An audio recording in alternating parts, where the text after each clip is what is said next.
There has been a growing trend of projecting ourselves to a certain piece of art instead of seeing what that piece of art actually truly is or was truly meant to be conveyed by the artist or was meant to represent in the artist's eyes. And I wanted to talk about this kind of notion and why I think that it has ruined creativity, not just in Hollywood, but in general, and how it can make certain creative individuals not necessarily choose a creative path or just be storytellers in general because they are afraid of the backlash that their stories, that the stories that they want to tell would be perceived as. And one of my main examples when it comes to just basically misrepresenting and projecting into a certain piece of art was Sucker Punch. It's one of Zack Snyder's movies, and beforehand I watched the movie back in 2018 or 2019. I've heard a lot of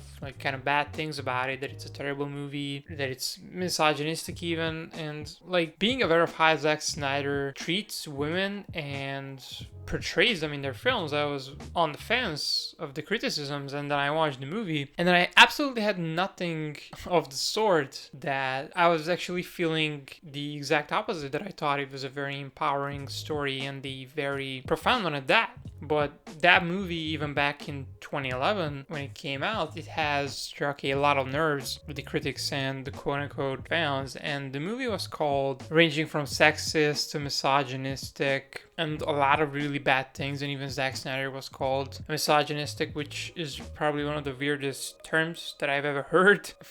used for Zack Snyder. But in my honest opinion, this was a clear projection of the audience or the critics just not wanting to see something like this on the big screen because they might have recognized themselves, and we as an audience might have recognized ourselves, and this might not have been something that we really wanted to see, that we are the bad guys in the story, and women are definitely oppressed within the Hollywood system in the very least, and even video games, they are overly sexualized and stuff like that, but people really didn't want to see that at the time. And even just when we are talking about projection and why we need to let artists tell the stories that they want to tell, kind of go further in the topic without mentioning Zack Snyder, of course, because he was the kind of target of a lot of criticisms ever since he kind of did Man of Steel in the mainstream eye, of course, and ever since that, and even with BVS. But now with Zack Snyder's Justice League, we have seen a lot of those criticisms actually kind of reverted, and people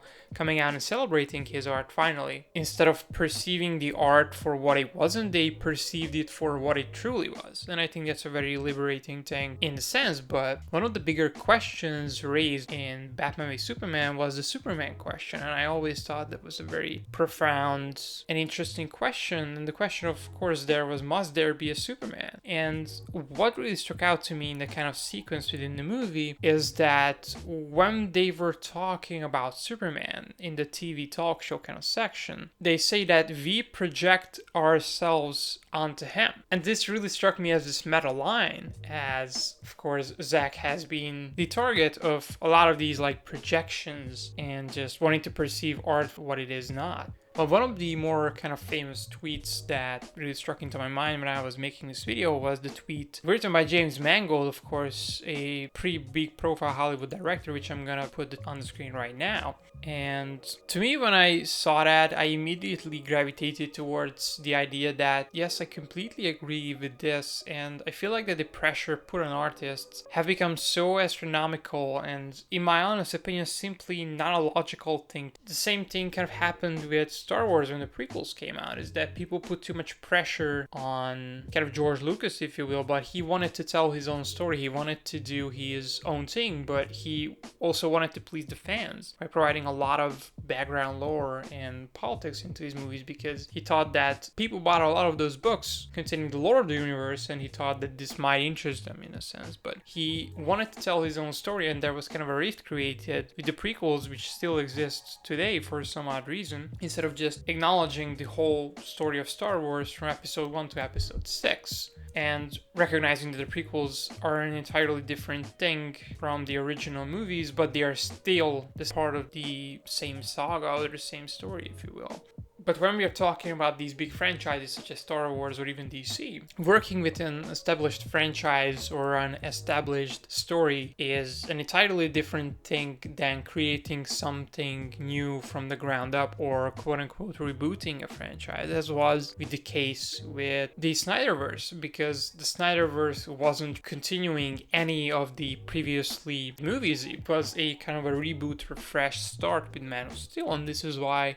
I never actually understood a lot of criticism towards that. But of course, there can be mistakes made with these big, huge budget franchises. And I think mishirings of certain artists or just not getting the right people for the job can happen at the same time. And to me, it just signals that, of course, not every corporation or entity is obviously without fault. But the most important part for me is when a corporation or kind of an artist makes a mistake, or maybe they not be the right fit for the job, is that owning up to one's fault is the most important thing, and recognizing that you have made a mistake and acknowledging it and correcting it as soon as possible. That just signals to me that the artist or the corporation is very aware of the situation and they can handle these high pressure situations very intelligently. But when it comes to just art and an artist's vision, for example, to me, it is of paramount importance that we perceive the art in an unbiased way and see it for what it truly is. Because if we don't do that, then what is the point of art itself? What is the point of watching a Tarantino movie if you are not watching it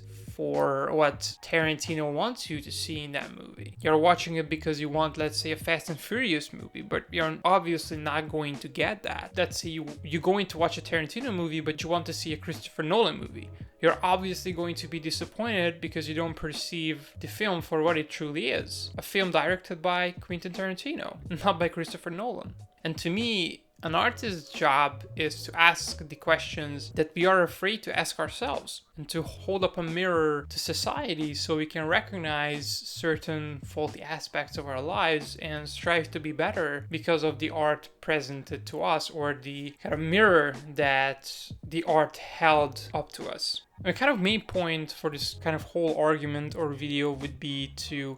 see things for what they truly are instead of seeing them for what you want them to be. Thank you so much for watching today's video. I hope you have enjoyed it. If you did so, please leave a like and let me know all of your thoughts regarding the topic in the comments down below. Subscribe for more content like this one, and I will see you in the next one. And until then, remember to keep it insightful.